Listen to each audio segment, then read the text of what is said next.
మండలంలోని లక్ష్మీపల్లి నుండి శ్రీశైలం మహాక్షేత్రం వరకు 50 మంది శివస్వాములతో పాదయాత్ర నిర్వహించారు. ఓం నమ శివాయ అంటూ స్వాములు పాదయాత్రగా బయలుదేరారు.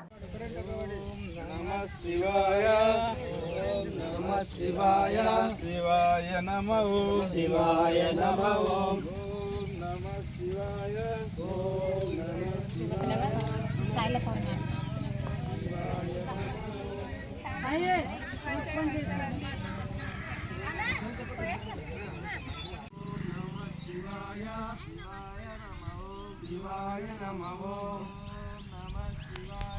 ఓం నమః శివాయ శివాయ నమః శివాయ నమః ఓం నమః శివాయ ఓం నమః శివాయ